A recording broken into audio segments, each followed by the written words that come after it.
sebuah proyek perancangan ruang kerja kolaboratif publik modern yang temporer dalam lingkup kampus, di mana pengunjung baik mahasiswa dan staf fakultas lainnya dapat bekerja dan menggunakan fasilitas space lainnya dengan nyaman. Tema Harmony diambil untuk inspirasi dari desain interior kampus Fakultas Teknik UAJ itu sendiri, dan Zen Garden di Jepang agar harmonis dan serasi saat berdiri berdampingan dengan bangunan existing area kampus. Konsep yang sangat cocok untuk dijadikan ruang bertukar ide, kerja, belajar, dan santai bersama. Step 1. Flooring. Klik menu bar architecture, kemudian pilih floor. Di properties, kita memilih jenis lantai yang akan kita buat.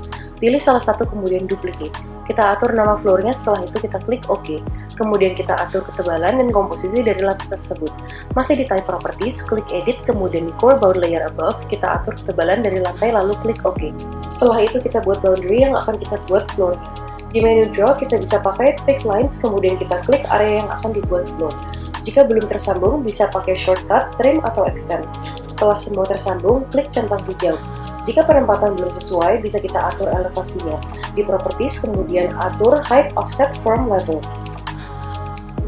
Step 2. Columns. Untuk membuat kolom, kita klik menu bar structure, kemudian pilih colors. Klik load family untuk mencari family kolom jenis kayu, klik as, lalu pilih structural columns, pilih wood, kemudian pilih timber columns, lalu klik open. Pilih salah satu, kemudian klik OK. Setelah itu, di properties, klik edit type, kemudian duplicate. Lalu kita atur nama dari kolom tersebut. Biasanya, kita beri nama sesuai ukuran kolom tersebut. Lalu klik OK. Setelah itu, atur dimensi dari kolom yang akan kita buat, lalu klik OK lagi. Setelah itu, memulai kita mendapatkan kolom sesuai dengan posisinya. Setelah ditempatkan, atur level dari kolom dengan cara klik kolomnya, kemudian di menu properties, atur bentuk base offset dan top offsetnya. Step 3. Blocks. Untuk membuat balok, klik structure, kemudian dipilih beam, lalu load family. Kita cari di structural framing, lalu kita pilih concrete dan pilih juga concrete rectangular beam. Klik open, setelah itu di properties, klik duplicate. Kita atur nama balok. Klik OK dan atur dimensi baloknya dan klik OK lagi. Kemudian, pilih draw. Bisa pakai line, kemudian garis sesuai posisi balok. Jika balok tidak terlihat pada level 1, maka kita harus atur view range pada menu properties dan di view range. Kita atur bottom dan view depth levelnya di angka -500.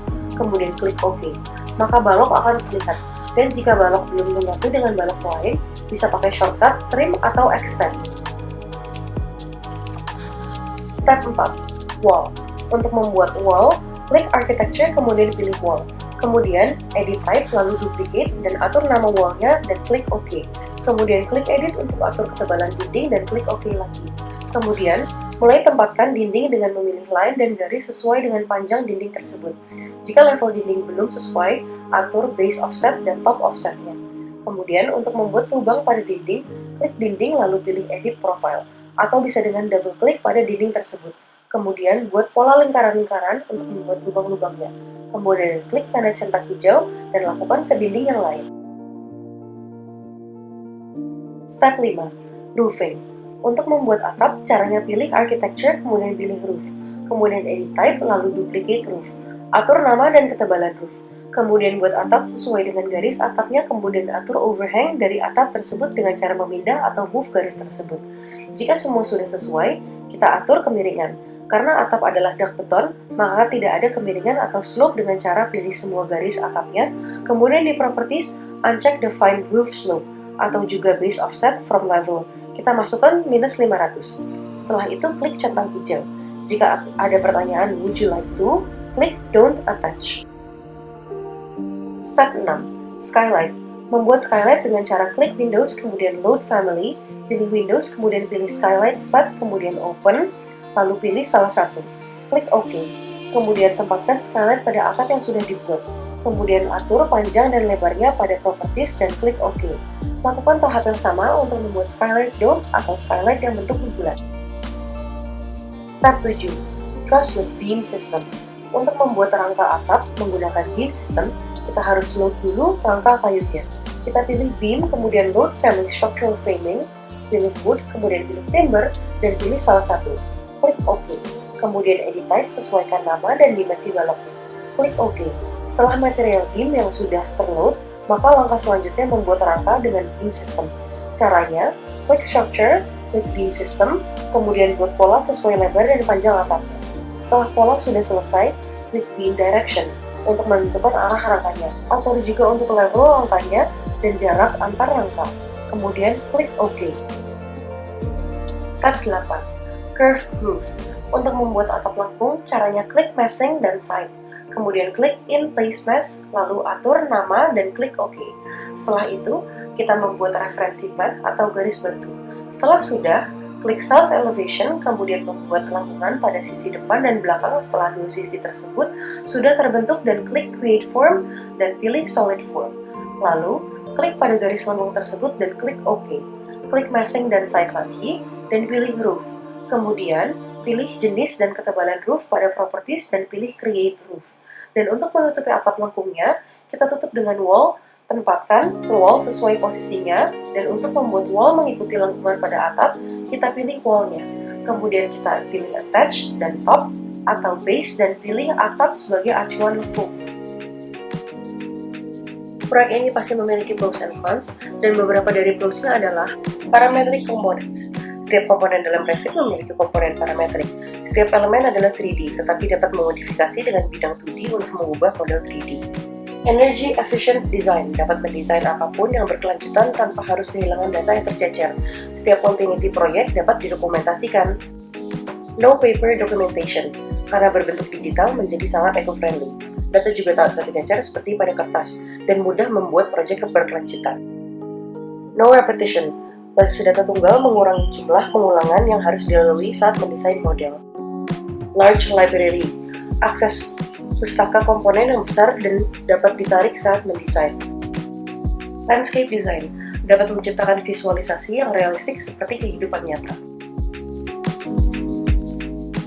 Lalu cons-nya adalah Difficult Perspective Editing. Bermanfaat bagi proyek arsitektural, tetapi untuk proyek desain interior akan sangat menyulitkan, karena Revit bukan software yang mudah digunakan saat membuat interior bangunan dari perspektif yang berbeda-beda.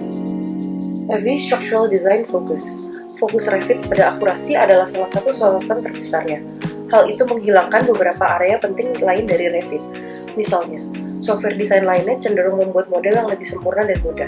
Ini karena mereka memiliki akses ke alat desain yang lebih umum, seperti commands dan meshes, yang tidak ada dalam Revit. Artinya, Revit merupakan alat untuk memberikan wawasan tentang suatu proyek dan menyelesaikan pembuatan prototipe dengan akurat. Untuk rendering harus membutuhkan software lain. Lack of backwards compatibility. Saat ini pengguna Revit tidak dapat membuka model Revit versi lama di Revit yang lebih baru tanpa melakukan upgrade model yang sulit. Hal itu sangat mengganggu alur kerja. Sayangnya, kendala untuk mendukung versi Revit lama, ini berarti keluarga Revit perlu dimodelkan dalam Revit yang sama lamanya. User harus mengelola konten duplikat untuk mendukung beberapa versi Revit, atau memiliki banyak versi software dalam satu komputer. Hal itu sangat memberatkan dan menghambat performa komputer karena berat sekali. Heavy Software. Revit adalah software yang rakus hardware. Banyak RAM, CPU, termasuk single thread, GPU, storage, dan jaringan yang harus sangat cepat. Rata-rata komputer entry level tak akan kuat untuk menangani Revit untuk membuat proyek yang lebih intens selain sebuah rumah kecil. Komputer entry level bahkan tak akan bisa membuka Revit program itu sendiri, padahal belum mulai menggambar apapun. Kendala dan kesulitan. Komputer sering sekali force quit Revit atau bahkan crash dan restart ulang karena CPU kurang kuat dan GPU yang tidak seimbang. Revit pun memakan banyak RAM, jadi komputer run dengan sangat lama dan banyak lag. Saat membuat exploded view, sering sekali lag pada Mac dikarenakan sangat banyak komponen, tekstur, ornamen, bentuk, dan lain-lain yang digunakan, sehingga exploded tidak merespon dan saat diklik selalu gagal jadi. Revit yang terbaru tidak available pada OS Mac, dan jika pun menggunakan yang lama, hasilnya sangat banyak kesulitan yang muncul seperti file atau komponen di library yang tidak muncul, lalu sering harus di force quit. Akhirnya karena kesulitan itu sangat memakan waktu, saya harus meminjam komputer dengan OS Windows terbaru dengan aspek yang tinggi untuk meminimalisir kesulitan, karena Revit adalah software native Windows. Setelah itu membuat dari awal lagi model perancangan dari Revit yang versi lebih baru. Dan yang terakhir, library sering tidak memunculkan komponen saat dicari, blank atau error. Hal itu membuat rancangan collaborative space tidak lengkap furniturnya, hanya menemukan beberapa meja dan kursi yang terbatas. Begitu juga dengan pohon.